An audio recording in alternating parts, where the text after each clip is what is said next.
जय Hind defence aspirants. कल 1 अप्रैल था। कल हमने अपना एनडीए का मैराथन सीरीज स्टार्ट किया और बहुत अच्छे व्यूज़ आए। आप लोगों का सपोर्ट है, thank you for all your support. अब एस्पिरेंट्स, कल संजोग से मैं भी उस वक्त लाइव था, प्रीमियर सेटअप था तो मैं भी 7 बजे लाइव था।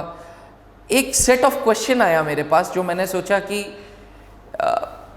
ये डाउट बहुत बच्चों को उठता है, तो चलो इस टॉपिक पे वीडियो बनाएं कि साहब अगर मैं कॉमर्स ग्रेजुएट हूँ, मैंने 12th तक, फ़र्ज़ करें कि आप 12th तक फिज़िक्स एंड मैथ्स के स्टूडेंट रहे हैं और 12th के बाद आपने सोचा कि नहीं यार मेरे को अब बीकॉम करना है, तो क्या मैं डिफेंस में जा सकता हूँ, क्या मैं फ़ौज में अफसर बन सकता हूँ? तो एस्पिरेंट्स, आज इस वीडियो में हम यही डिस्कस करेंगे कि कॉमर्स ग्रेजुएट्स के लिए जो जिन्होंने बीकॉम किया है उनके लिए फ़ौज में अफसर बनने के क्या मौके हैं। ये पूरी वीडियो में एक प्रेजेंटेशन के द्वारा आप लोगों को समझाऊंगा। स्लाइड्स को आप अगर जूम नहीं कर पा रहे हैं, क्योंकि हम कैमरे को जूम नहीं कर पाते हैं बहुत ज़्यादा, तो आप अपने मोबाइल का रेजोल्यूशन इंप्रूव कर लीजिएगा और उसके बाद इस पूरी वीडियो को देखिएगा। आशा करेंगे कि आपको ये सारी की सारी स्लाइड समझ आएँ। इन केस अगर कोई डाउट्स होते हैं तो please feel free to ask. Description box में आप अपना नाम, नंबर भी दे सकते हैं और उसमें एक मैसेज डाल सकते हैं कि जी कॉल बैक करिए, तो मैं स्वयं खुद आपको कॉल बैक करूंगा और आपसे सारे आपके डाउट्स को कैटर करूंगा। तो चलें वीडियो समझते हैं। तो हम बात कर रहे थे उन तरीकों की जिससे आप फौज ज्वाइन कर सकते हैं अगर आप बीकॉम ग्रेजुएट हैं। चलें सबसे पहले हम आर्मी की बात करते हैं। भारतीय थल सेना में अगर आप बीकॉम ग्रेजुएट हैं, मैं फ़र्ज़ करता हूं कि आपका बीकॉम हो गया है और आपको फ़ौज ज्वाइन करनी है, तो भारतीय थल सेना में एक एंट्री है जिसका नाम है CDS, कंबाइंड डिफेंस सर्विसेज का फॉर्म साल में 2 बार आता है। CDS के तहत आप भारतीय थल सेना में Indian military academy and officers training academy दोनों ज्वाइन कर सकते हैं। जी हाँ, आपने बिल्कुल सही सुना। अगर आपके पास ग्रेजुएशन में बीकॉम है, आप बीकॉम हो, आप कॉमर्स ग्रेजुएट हो और 12th में आपके पास फिजिक्स और मैथ्स था, तो 2 एंट्रीज हैं जो आपको फौज में अफसर बनाएंगी। एक एंट्री है इंडियन मिलिट्री अकेडमी और दूसरी है ऑफिसर्स ट्रेनिंग अकेडमी। दोनों में फ़र्क कितना सा है? Indian military academy permanent commission देती है और officers training academy short service commission देता है। यहाँ तक आपको क्लियर हो गया होगा। आइए स्लाइड की तरफ चलें। क्वालिफिकेशन चाहिए, 10+2 में PCM चाहिए, यानी कि 10+2 में फिजिक्स केमिस्ट्री मैथ्स होना अनिवार्य है। और ग्रेजुएट में बीकॉम है तो आप IMA एंड OTA दोनों भर सकते हैं। IMA की ट्रेनिंग 18 महीनों की होगी और ऑफिसर्स ट्रेनिंग अकेडमी की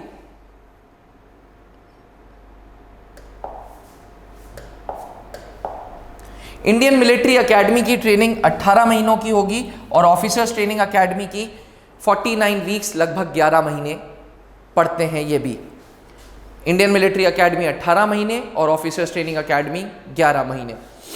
note, only female candidates take training in OTA short service commission. Officers training academy short service commission के लिए मेल्स एंड फीमेल्स दोनों ऑप्शंस अवेलेबल हैं।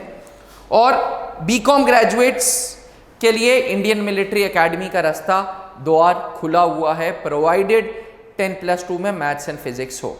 डिफेंस एस्पिरेंट्स, इस स्लाइड को समझिएगा। वो ये कहती है कि आप Indian military academy and officers training academy दोनों के लिए एलिजिबल हैं। चलिए हम दूसरी एंट्री की तरफ बढ़ते हैं। पहली एंट्री जिसके थ्रू हम आर्मी ज्वाइन कर सकते थे वो थी CDS। दूसरी एंट्री है NCC special entry scheme. NCC special entry scheme ये कहती है कि अगर आप NCC C सर्टिफिकेट होल्डर हैं और ग्रेजुएशन में आपके 50% है तो आप इंडियन आर्मी को ज्वाइन कर सकते हैं। एंट्री का नाम है NCC स्पेशल एंट्री स्कीम, जो कि बोथ मेल्स एंड फीमेल्स के लिए है, यानी कि ये एंट्री दोनों मेल्स एंड फीमेल्स के लिए है। यहां तक आशा करता हूं आपको क्लियर होगा। शर्त ये, ग्रेजुएशन में 50% चाहिए। ग्रेजुएशन में 50% कंपलसरी है। फॉर्म साल में 2 बार आता है। Form comes twice a year. अभी तक मैंने 2 एंट्रीज जो आपको बताई वो आर्मी के लिए बताई। अब चलें, अब हम एयरफोर्स के लिए एंट्रीज आपको बताते हैं। इंडियन एयरफोर्स अगर आपको ज्वाइन करना है आफ्टर बीकॉम, तो सबसे पहले एंट्री है एनसीसी स्पेशल एंट्री स्कीम। जी हाँ एस्पिरेंट्स, जैसे NCC special entry scheme army के लिए होती है, वैसे ही NCC special entry scheme air force और एनसीसी नेवल विंग के लिए भी होती है। एयरफोर्स के लिए एयर विंग कहा भी जाता है। एयर विंग में अगर आपके एनसीसी सी सर्टिफिकेट है तो आपको both permanent and short service commission की पोस्ट मिलेगी। जी, परमानेंट भी है, शॉर्ट सर्विस कमीशन भी है। फीमेल्स के केस में सिर्फ शॉर्ट सर्विस कमीशन है, मेल्स के केस में both permanent and short service commission है, फीमेल्स के केस में सिर्फ शॉर्ट सर्विस कमीशन है। इसमें आपका रेगुलर बीकॉम चाहिए विद 60% मार्क्स। इनफैक्ट कोई भी डिग्री वैलिड है, बट एनसीसी स्पेशल एंट्री के लिए आपको बीकॉम में 60%, साथ में 10+2 में मैथ्स एंड फिजिक्स में मिनिमम 50% चाहिए। मिनिमम 50% चाहिए, तभी आप एलिजिबल हैं एयरफोर्स ज्वाइन करने के लिए। मैं बता दूं NCC special entry scheme senior division SD 2 होता है, JD SD। JD होता है जूनियर डिवीजन, SD होता है सीनियर डिवीजन। तो ये एंट्री सीनियर डिवीजन के लिए है। फॉर्म साल में 2 बार आता है। दूसरी एंट्री जिसके तहत आप भारतीय वायुसेना ज्वाइन कर सकते हैं, बड़े चर्चा में भी रहती है, बड़े डिस्कशंस में रहती है, वो होती है एयरफोर्स कॉमन एडमिशन टेस्ट। साल में 2 बार फॉर्म आता है। एयरफोर्स कॉमन एडमिशन टेस्ट के तहत आप flying branch, technical branch, ground duty, non technical branch में जा सकते हैं।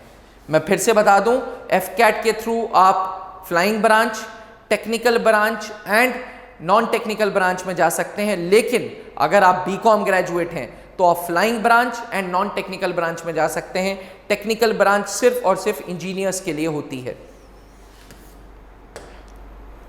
इसमें एलिजिबिलिटी बड़ी सिंपल सी है, मेल्स एंड फीमेल्स दोनों अप्लाई कर सकते हैं। 60% मार्क्स चाहिए ग्रेजुएशन में अगर आप फ्लाइंग के लिए अप्लाई करना चाहते हैं या नॉन टेक्निकल के लिए अप्लाई करना चाहते हैं। टेक्निकल आपके लिए है नहीं।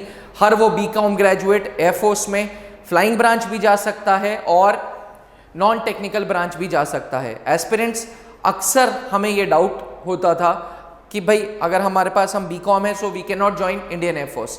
ऐसा नहीं है। B Com graduates can join Indian Air Force FCAT के द्वारा। फ्लाइंग भी कर सकते हैं, बिल्कुल सही सुन रहे हो आप, फ्लाइंग भी कर सकते हो। और इन सब का शर्त ये है कि 10+2 में मैथ्स एंड फिजिक्स चाहिए। परसेंटेज वेरी कर सकता है, जैसे आपको फ्लाइंग के केस में 50% मिनिमम लाना ही लाना है। ठीक, आशा करते हैं कि आपको ये स्लाइड समझ आई हो।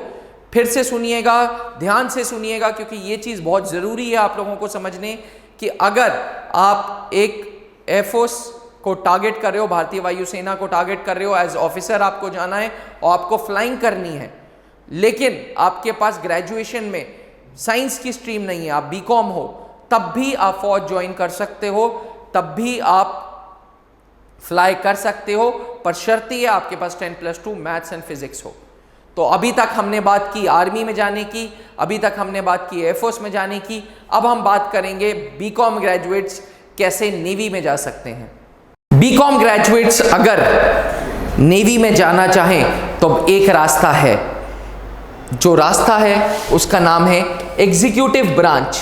जी हाँ व्यूअर्स, आपने सही देखा, एग्जीक्यूटिव ब्रांच में आप जा सकते हैं, INET के थ्रू जा सकते हैं। अगर बीकॉम के साथ साथ आपके पास डिप्लोमा है तो डिप्लोमा के साथ भी आप जा सकते हो। This is one of the best entries जो इंडियन नेवल एंट्रेंस टेस्ट आपको स्कीम देती है साल में 2 बार।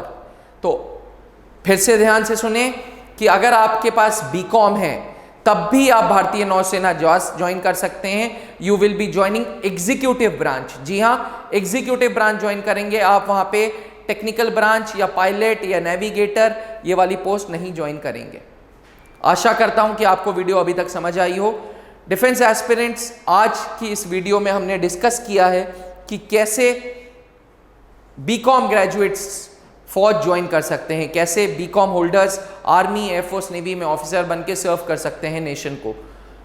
ये पूरी की पूरी स्लाइड आप फिर से देखें, समझें। अगर कोई डाउट्स हैं तो डिस्क्रिप्शन बॉक्स पे लिंक दिया है, उस लिंक पे नाम नंबर है, उस नाम नंबर पे क्लिक करें और आपको सारी डिटेल्स मिल जाएंगी। थैंक यू, बने रहिएगा त्रिशूल के साथ, ऐसे ही सपोर्ट करते रहिएगा। आपकी सपोर्ट की हमें हर वक्त, हर सेकंड, हर मिनट ज़रूरत है। थैंक यू, जय हिंद।